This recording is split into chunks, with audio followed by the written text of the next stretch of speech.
سلام، امیدوارم صحت و سلامت هستید. امروز درباره همین سرباز صحبت میکنیم که روز 20 اپریل در یک واحد نظامی در ناحیه مرغاب فوت دیده است.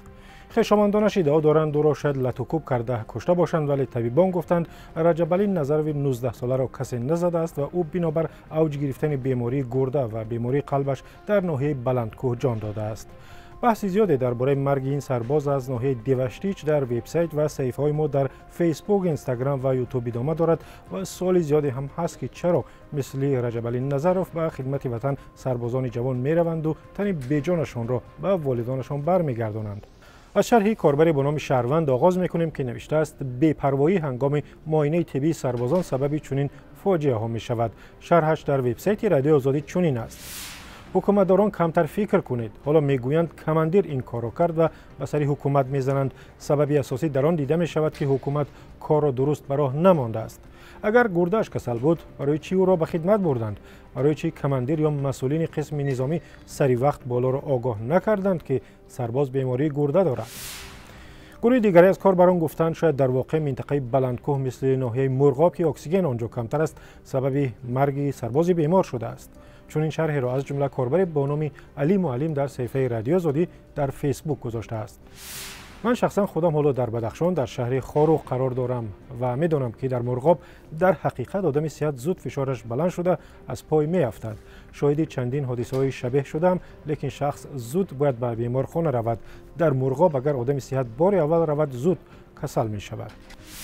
شرح زیادی درباره مرگ و میر سربازان در صف نیروهای مسلح تاجیکستان هست و بسیاری از کاربران از حکومت تاجیکستان خواستند این مسئله را جدی بگیرد و نگذارد آنهایی که برای محافظت وطن میروند کشته شوند. کاربر به نام اناستاسیا در وبسایت رادیو آزادی شرح را با زبان روسی گذاشته است که همراه میخوانیم. در همه قسم‌های نظامی کامراهای نظارتی گذارید تا هرچی میگذرد ثبت شود. مرگ از بیماری گرده چی معنی دارد؟ آنهایی را که اگر جوان را زده کشتند و یا طبیبانی که جوان بیمار را به ارتش فرستادند باید جزا بدهید. بس است فرستادن جسدها از ارتش. آخر والدان بچه‌های زنده خود را منتظرند. گروه دیگری گفتند که واسطه و خویش و تباربازی و تعیین افسران و فرماندهان نالایق به وظیفه سبب تکرار چنین فاجعه ها در صف نیروهای مسلح تاجیکستان می شود. شرح کاربری را از وبسایت رادیو آزادی می خوانیم که نامش را نگفته است.